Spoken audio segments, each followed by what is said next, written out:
Document से कुछ तो उन्होंने उठाया, लेकिन पूरा लिया नहीं है अभी तक। देखो, मेडिसिन में कहा जाता है कि अगर आप आधी दवा लोगे तो ज़्यादा डेंजरस है, क्योंकि रोग तो सुधरेगा नहीं, उस दवा से रेजिस्टेंस अलग हो जाएगा। तो मेरा जो उनको सुझाव था वो पहले 600 स्लाइड का था या 300 स्लाइड का था, वो महत्वपूर्ण नहीं है।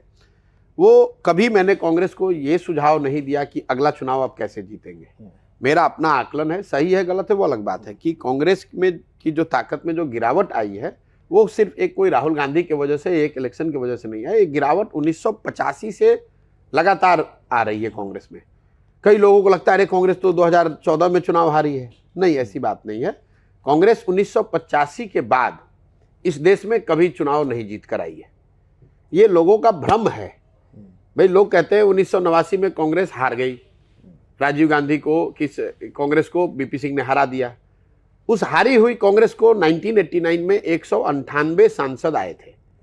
लोग ये कहते हैं सोनिया गांधी ने कांग्रेस को रिवाइव करके जिता दिया 2004 में। 2004 में कांग्रेस के 142 सांसद आए थे।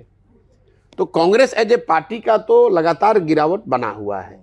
अगर आप पिछले 1989 के बाद, मतलब 90 से आप जोड़ लीजिए तो करीब करीब 32-33 साल हो गए। अगर 33 सालों में आप जीत नहीं पाए हैं तो इसकी आपको ये समझना पड़ेगा कि कहीं ना कहीं कांग्रेस की व्यवस्था में एक स्ट्रक्चरल प्रॉब्लम है। The way they organise themselves, the way party functions, the way they communicate with people, the way they fight elections, इन सारी चीज़ों को जब तक वो बेहतर नहीं बनाएंगे तब तक उनको कोई लंबी सफलता, बड़ी सफलता मिलना मुश्किल लगता है।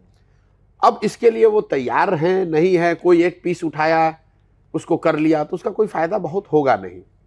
जैसे मैं जो सजेस्ट कर रहा था उसको उन्होंने माना और कहा कि भाई आप इसको आके कीजिए, आप हो जाइए इंचार्ज हमारे, आप हमारा इलेक्शन कर दीजिए। और करने के लिए उन्होंने क्या कहा कि ईएजी हम बनाते हैं, एम्पावर्ड एक्शन ग्रुप, आप उसके हेड हो जाइए और आप हम लोग की मदद कीजिए, जिताइए। मैंने मना किया। क्यों?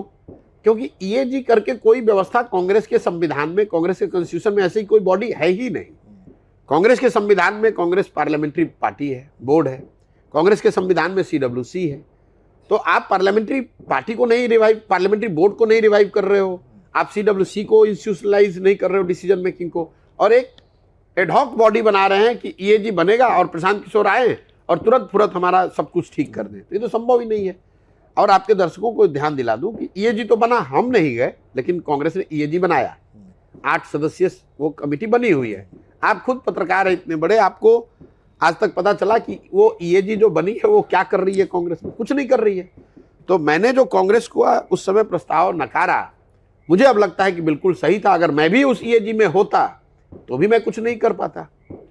मतलब आप योर रेपुटेशन रेपुटेशन की सिर्फ बात नहीं है। देखिए, हाँ, देश की, लोकतंत्र की, कांग्रेस जैसे बड़े संगठन की बात है तो मैं उसमें बहुत अदना आदमी हूँ। मेरे रेपुटेशन से कुछ बनना बिगड़ना नहीं है, लेकिन मैं कुछ कर नहीं पाता वो, मतलब, और मेरा ये अनुभव यूपी में रहा है उनके साथ। इसीलिए मैं कांग्रेस के साथ जुड़ने में, उनके साथ काम करने में बड़ा संभलता हूं या डरता हूं। यूपी में प्रियंका गांधी को चीफ मिनिस्टर कैंडिडेट बनाना चाहते थे, सही है क्या? नहीं, सिर्फ प्रियंका गांधी को, ये बात तो सही है, लेकिन सिर्फ प्रियंका गांधी को सीएम फेस नहीं बनाना चाहते थे। उसके पीछे एक पूरी लंबी सोच थी। मैंने 3 महीने यूपी में अध्ययन करा के एक व्यवस्था, एक परिकल्पना बनाई थी, और तब प्रियंका गांधी राजनीति में थी नहीं। तो एक मेरे दिमाग में वो सोच थी कि किस तरह से उनको लाया जाए, किस भूमिका में लाया जाए, किस तरह से जनता के बीच में ले जाया जाए। और तब मेरा वो आकलन ये भी था कि समाजवादी पार्टी, जो उस समय मेरा बाद में आगे चल के सही साबित हुआ, कि समाजवादी पार्टी में आई कुड सी कि there was a serious discontent between the father and son. तो और बसपा एक तरह से अब डिक्लाइन में जा रही थी। तो मुझे ऐसा लगा कि उस समय कि अगर वो सब नीचे ग्रास रूट से समझ बूझ के ये बनाया कि अगर इनको लेकर आएंगे और कांग्रेस के साथ हम लोग संघर्ष करें, आगे बढ़े, तो एक बड़ी अपॉर्चुनिटी वहाँ थी। और उस पर कांग्रेस की सहमति भी बनी। अगर आप देखो, पहला जो कैंपेन लॉन्च हुआ उसका स्लोगन था 27 साल यूपी बेहाल। 27 साल में कौन कौन भाजपा यूपी को रूल किया था उससे पहले? भाजपा, बसपा और सपा। तो इस पर तो कांग्रेस लीडरशिप की सहमति थी कि भाई जब कांग्रेस का राज खत्म हुआ उसके बाद से यूपी की हालत खराब है। लेकिन जैसे ही उस कैंपेन को 3-4 महीने किया गया और नीचे से थोड़ी कांग्रेस को गर्माहट, थोड़ा अच्छा फील होने लगा कि अरे ये तो कांग्रेस रिवाइव हो रही है। तो जो होता है कि दे immediately jumped and got into alliance Sapa के साथ।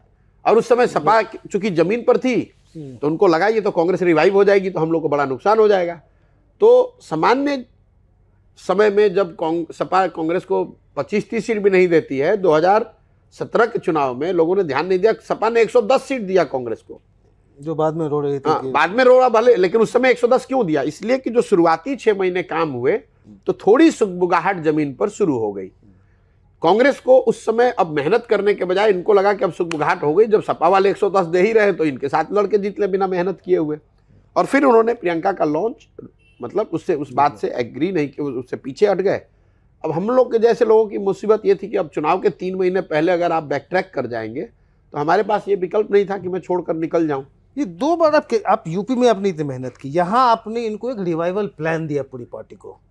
कॉपीराइट पेटेंट की तो हम बात ही नहीं कर रहे हैं, वो इम्प्लीमेंट करी भी नहीं, आपको कोई क्रेडिट भी नहीं मिल रहा है। मुझे मैं ये काम क्रेडिट के लिए नहीं करता हूँ। अगर मेरा ये मानना, देखिए सिर्फ आइडिया देने से कुछ नहीं हो सकता है। वो आइडिया को जमीन पर उतारने के लिए, एग्जीक्यूट करने के लिए जो ईमानदारी, जो प्रयास, जिस प्रयास की जरूरत है वो महत्वपूर्ण है। कोई कहे भाई बिहार के गांव-गांव में आप घूमिए और घूमकर लोगों को जगाइए, तो आइडिया ठीक है, लेकिन उसको करने की व्यवस्था, उसको करने की जो दृढ़ करने के पीछे जो दृढ़ संकल्प की जरूरत है उसकी भी तो जरूरत है। तो मैंने उनको आइडिया दे दिया, कोई कॉपीराइट नहीं है, उनको क्या, पूरे देश के सामने वो आइडिया है, जिसको मन है वो कॉपी पेस्ट करके उसको कर ले, लेकिन करना तो आपको पड़ेगा, मैं तो सिर्फ सलाह दे सकता हूं। तो अगर आपको करने नहीं आता है तो सिर्फ आइडिया लेकर आप क्या करेंगे? आप लाइब्रेरी में चले जाइए, सारे किताब वहां लाइब्रेरी में है, लेकिन अगर आप उसी लाइब्रेरी में पढ़ने वाला कोई व्यक्ति 90% भी नंबर लाता है, उसी लाइब्रेरी में बैठने वाला आदमी कोई फेल भी करता है, तो सिर्फ किताब होने से आप थोड़ी ज्ञानी हो जाइएगा। किताब को पढ़ना पड़ेगा, पढ़कर उसको समझना पड़ेगा, और समझकर फिर जब परीक्षा है तो लिखना पड़ेगा।